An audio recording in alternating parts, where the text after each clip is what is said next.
do mercado, ele não erra a nota jamais. Jamais. É o Fábio Lemos, da Fatorial Investimentos. Fábio, que bom ter você aqui com a gente, é sempre um prazer, obrigado pela gentileza e pelo espaço na agenda nessa sexta-feira em atender o meu pedido, o pedido da Gabi e, por consequência, todos os ouvintes, investidores e investidoras que acompanham o nosso almoço de negócios. Seja sempre bem-vindo, Fábio, tudo bem? Grande Vini, tudo maravilhosamente bem, um prazer imenso estar aqui com vocês mais uma vez no melhor almoço, né? O melhor almoço que a gente tem no mercado financeiro e numa época muito boa de carnaval, todo mundo faminto por informação, não só pelas brincadeiras e festas de carnaval, mas por informação, por isso que a gente está com essa audiência maravilhosa e melhorando agora, Vini, porque a gente vai ter no finalzinho hoje do almoço de negócios uma palhinha musical da Gabi. Olha esperando só. ela cantar. Sem dúvida nenhuma. Agora, como que rejeita? esse Vai pedido? cantar aqui pra gente, meu. Eu vou dar uma até de Faustão aqui, vou falar, quem sabe faz ao vivo, meu. Gabi. Grande Gabi no pessoal e no profissional. Daqui a Olha pouco aí. a Gabi vai cantar aqui pra gente. Se eu imito Faustão, você tem que cantar. Minha imitação, minha imitação é uma merda, você tem que cantar, não tem como. Deixa eu chamar o Fábio Lemos. A gente falou aqui, eu viro a cadeira pra Gabi. A Olá. gente falou da audiência do Rio de Janeiro, que tá expressiva, né, Gabi? É verdade. O Rio de Janeiro tá Em peso. dominando o nosso WhatsApp. O Moisés escreveu aqui pra gente no chat do YouTube.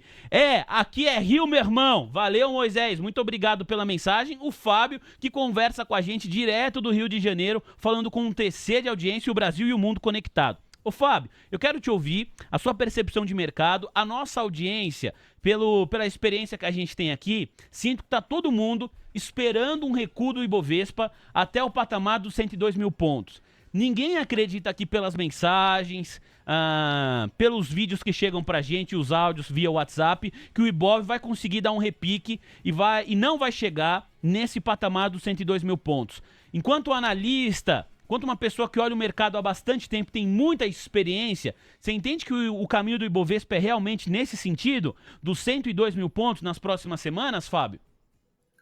Vamos lá, a gente está vendo hoje o Ibovespa recuando consideravelmente bem, por causa mais do cenário externo, acompanhando logicamente os Estados Unidos, tá ok? Devido à situação de juros que está acontecendo por lá, mas aqui também nós não temos um cenário muito positivo. A gente vê aqui no Brasil divulgado hoje o IPCA 15, um pouco acima do consenso, 0,76, o que é ruim, e estamos ainda brigando com a situação fiscal que pesa bastante para o cenário interno das empresas devido aos juros. Se o governo começar a acelerar a gastança, logicamente os juros devem continuar a subir e isso não é bom para as empresas, o que pressiona as margens e, logicamente, o Bovespa vai sofrer um pouco mais com isso. Não estou nem me atento à parte técnica de análise gráfica, mas sim à parte efetiva de valuation que você vai vendo ficando com margens mais espremidas. Então, sim, a cada vez mais a gente vê o que é barato ficando um pouco mais barato,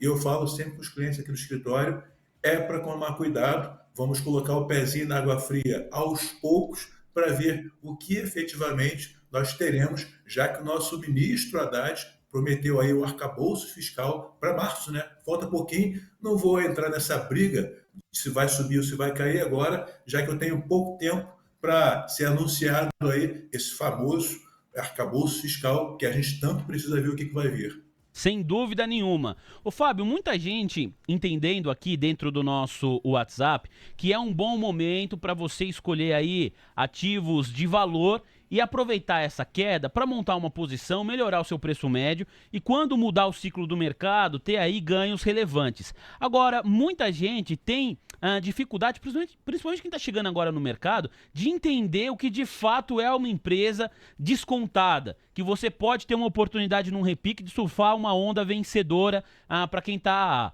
montando aí posição na ponta comprada. Quais são as principais dicas que você pode dar para o investidor que nos acompanha aqui, pessoa física? O que ele precisa monitorar numa empresa para ele descobrir se de fato ele está olhando ali para uma empresa de valor, que pode agregar para ele com um racional de médio e longo prazo?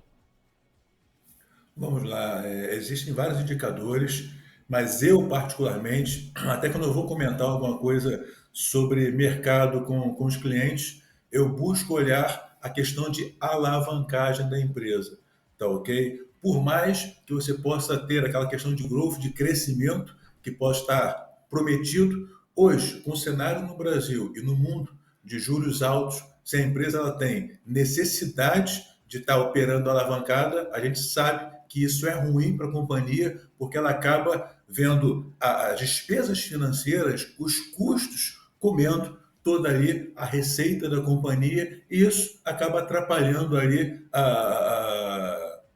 o desenvolver da companhia, da empresa, no caso do Estado Ibovespa. Hoje, nós temos empresas que são resilientes, seja dentro do setor bancário, seja dentro do setor de proteínas, tem desconto no setor de proteínas sim, tá ok? Mas alguns setores que, por hora, eu prefiro ficar um pouco de fora, que historicamente, são setores mais pressionados pela questão de juros. Techs, por exemplo, na última participação falei sobre isso, é um setor que é extremamente pressionado.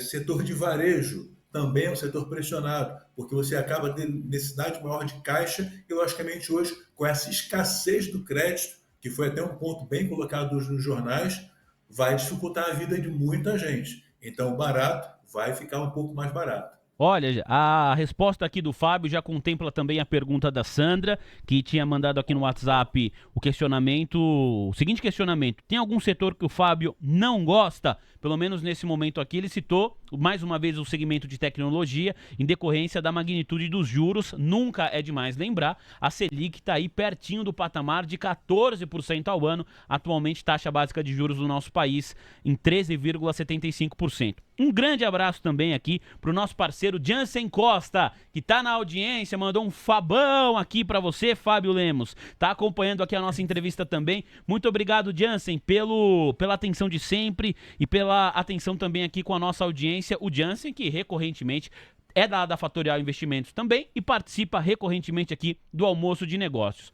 Ô Fábio, há pouco você falou sobre o IPCA 15, que foi divulgado hoje, mais cedo, aqui dando referência a respeito da inflação no Brasil, mas também hoje saiu um dado importante que toca a inflação nos Estados Unidos e todo mundo está de olho para o momento econômico lá do país comandado por Joe Biden. A Gabi tem mais detalhes a respeito disso, né, Gabi? Isso mesmo, Vini. O índice de preços de despesas de consumo pessoal, ou PCI, subiu 0,6% em janeiro em relação ao mês anterior nos Estados Unidos. A informação foi divulgada pelo Departamento de Comércio americano. O dado superou o consenso que apontava alta de 0,4%.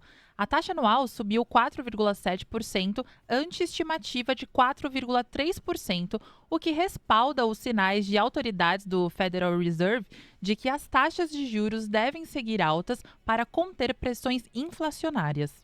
Olha, depois da divulgação desse dado, como nós comentamos aqui mais cedo também nas nossas manchetes, os títulos da dívida pública dos Estados Unidos, com vencimento de 10 anos, eles acentuaram aí o viés de alta. E agora, nesse instante, vou trazer aqui para você a cotação do mercado americano, que segue operando em viés de baixa. Dow Jones recuando 1,23%, S&P 500 cai 1,44% agora e Nasdaq recuando 1,99%. Ô Fábio, na sua visão, o quanto esse cenário de juros altos lá nos Estados Unidos também, taxa Fed Funds absolutamente pressionada, o quanto isso está impactando aqui o mercado doméstico? Na realidade, não tem como a gente descorrelacionar a nave-mãe, conforme a gente gosta de falar, em relação ao Brasil e ao restante do mundo. Tá, okay? Até porque esse PCI que foi divulgado hoje põe ali uma pressão muito grande sobre o nosso amigo Jay Powell para que ele, de repente, reveja aquele posicionamento de ser só 0,25 na próxima reunião. E hoje, eu li agora há pouco, Vini, já se falam em uma taxa terminal ali nos Estados Unidos de juros em 6%. Tá ok? Nossa. Lembremos, ontem mesmo eu vi o Massa comentando que 5 a 5,25%. E hoje, após esse dado que a gente não esperava, acredito eu que eles também não esperavam, saiu agora há pouco ali na Bloomberg comentando de uma taxa terminal em 6%. O que, logicamente, é ruim não só para eles, mas a gente acaba sofrendo também por tabela. Por quê? A gente tem uma pressão em relação à moeda muito forte aqui, em relação ao dólar, em relação ao real. E a gente acaba se atrapalhando, ou melhor, evitando um crescimento maior, porque a gente também tem uma briga interna em relação à inflação aqui no Brasil, porque, Vini, lembrando, daqui a pouco acaba aquela questão da desoneração do combustível no Brasil. Então, assim, Estados Unidos saiu um dado de inflação um pouco ruim, e aqui a gente pode ter, a partir do mês que vem também, uma pressão inflacionária também. Tempestade perfeita para ativos de risco acontecendo na nave-mãe e, infelizmente, aqui no Brasil também. Ô Fábio, como você está se posicionando nesse cenário, né, que se desenha aí realmente desafiador, um cenário que pelo menos, olha, 99%, só para não falar 100% dos especialistas que passam aqui na TC Rádio, ninguém projeta uma redução na Selic na próxima reunião do Copom. O pessoal entende que de fato isso deve acontecer a partir do segundo semestre, no finzinho do primeiro semestre, ou seja, a tendência é que esses juros altos permaneçam assim durante boa parte do ano, e o próprio Boletim Focus dá conta de que vai terminar o ano de 2023 com juros na magnitude mais perto de 13% do que de 12%. Salvo engano, as últimas projeções que eu vi davam conta ali da Selic na casa de 12,75%. Nesse cenário difícil para ativos de renda variável, como você tem se posicionado? Você está diminuindo a sua alocação e partindo para a renda fixa, ou você está montando caixa, Fábio? Nossa, ótima pergunta, Vini. Na realidade, a gente já reduziu um pouco de exposição à renda variável, mas efetivamente você tem que respeitar o perfil do cliente, e tem aquele cliente que gosta de ter efetivamente ativos de risco, até porque em muitos casos tem desconto excessivo para isso. Você sabe que você tem, através de derivativos, formas de proteger a carteira do cliente, mesmo sendo em derivativo, ou seja, as ações, tá, ok? Existem estruturas derivativas para isso, que a gente tem utilizado aqui no escritório com êxito, mas sim, a gente não está em hipótese nenhuma desconsiderando as oportunidades que estão dando na renda fixa. Aqui eu tenho falado com os clientes que, pessoal, juros nesse patamar de 14%, eu, que sou mais novinho do que meu amigo Jansen, não lembro de ter visto isso acontecer. Então, assim, não dá para jogar fora. Se você for pegar aí, no caso, um título seguro, tá ok? Seja uma LCI, uma LCA, um CDB de bancão, efetivamente, você está pegando taxas maravilhosas. Então, você tem que saber dosar isso e utilizar também a inflação, tá ok? Ou seja, você pode ter hoje renda variável, que estão dando oportunidades. Não estou falando daqueles ativos de pouca liquidez, tá? Estou falando de efetivamente aqueles ativos mais resilientes e que até facilitam na hora de você montar uma estrutura para proteger o seu capital, ponto 1. Segundo, oportunidades dentro da Selic, do renda fixa, que você também tem muito acontecendo e não sei a hora que isso vai parar, e ter um percentualzinho assim pequeno, aquela pimentinha malagueta dentro do IPCA, porque efetivamente a gente pode ver uma volta na inflação se essa desoneração do combustível efetivamente vier a acontecer. Em resumo, diversificação, tenho falado isso a exaustão com os clientes aqui no escritório. Olha, muito legal aqui a dica do nosso Fábio Lemos, da Fatorial Investimentos. Você que nos acompanha em tc.com.br pode participar. Você que nos assiste pelo YouTube também. Aí você escolhe o chat do YouTube ou o nosso WhatsApp da Alegria. E os dois canais aqui estão à sua disposição. E a galera manda pergunta mesmo aqui. Eu tenho mais algumas que eu deixei separado. Mas vamos dar vez e voz, Gabi, para nossa audiência. Começando com o Lincoln Vasconcelos. Há pouco, o Fábio, você comentou sobre o setor de proteína animal, que é um segmento que nesse momento você não está olhando. E aí o Lincoln escreveu aqui, ó, o que o Fábio pode nos dizer? Será que ele pode falar um pouco mais, e especialmente a respeito de Marfrig? Olha, para só trazer um complemento aqui à fala do Lincoln, o Fábio, a comunidade do TC está olhando demais para esse papel da Marfrig. Me parece que a galera acha que há uma oportunidade aqui numa virada de ciclo. Quando vai acontecer essa virada de ciclo? Aí os nossos especialistas aqui têm que ajudar a gente, se você quiser comentar algo sobre isso. Por que eu estou falando de Marfrig? Porque o papel despenca 65% nos últimos 12 meses, é a pergunta do Lincoln e é um dos ativos mais comentados pela comunidade do TC, Fábio. Vamos lá, Marfrig dentro do setor de frigoríficos é uma das minhas queridinhas, tá ok? Só fazendo uma correção, não é nem que ele não esteja olhando o setor de frigos. Tá. Eu acho apenas que o setor de frigos apanhou bastante nesses últimos dias, Primeiro a gente teve aquela questão da gripe aviária, que foi lá e bateram em todo mundo. Bateram até em quem negociava mais carne bovina, sofreu também gripe aviária. Bateram indistintivamente. E agora, essa questão aí da vaca louca, que aconteceu caso esporádico, caso isolado, e mesmo assim o pessoal foi lá e bateu também em todo mundo. Bateram, o problema era a vaca, bateram no frango também, bateram em BRF. Então, o pessoal, quando tem aquela questão de aversão a risco, bate primeiro e pergunta depois. A gente já tem um ditado que fala sobre isso aqui no Rio de Janeiro. A Marfrig, efetivamente, a questão do ciclo, sim, há um ciclo que é diferente do ciclo do preço do gado nos Estados Unidos, e aqui no Brasil esses ciclos eles são distintos, e lá efetivamente está no mau momento. Tanto é que tanto a Marfrig quanto a JBS sofreram nesse último trimestre esses resultados por ter suas margens pressionadas em relação ao custo do arroba do gado lá fora.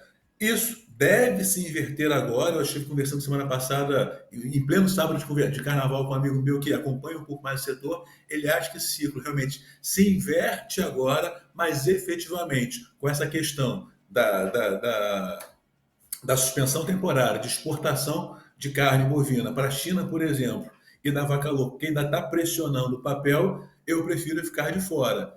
Segundo adendo, dentro do setor, hoje, eu já comentei isso aqui com vocês numa outra entrevista, eu prefiro a BIF porque ela tem menos exposição a essa questão do ciclo do gado lá nos Estados Unidos, porque eu não sei a hora que esse ciclo vai efetivamente inverter.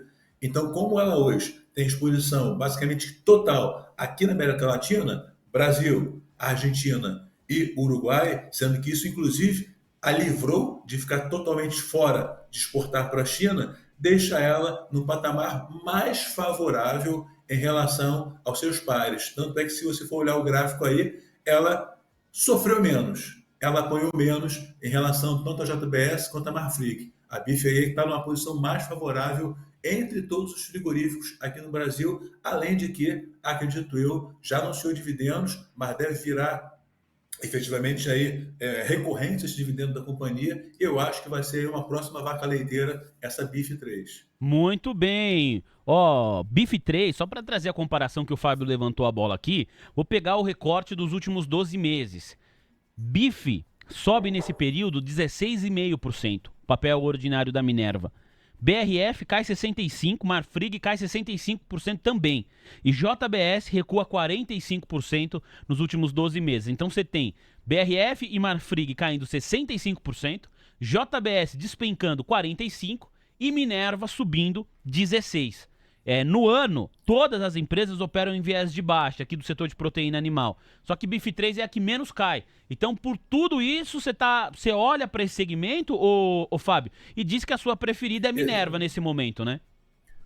Exatamente, porque essa questão do ciclo que o nosso ouvinte aí perguntou é muito importante para a manutenção das margens da companhia.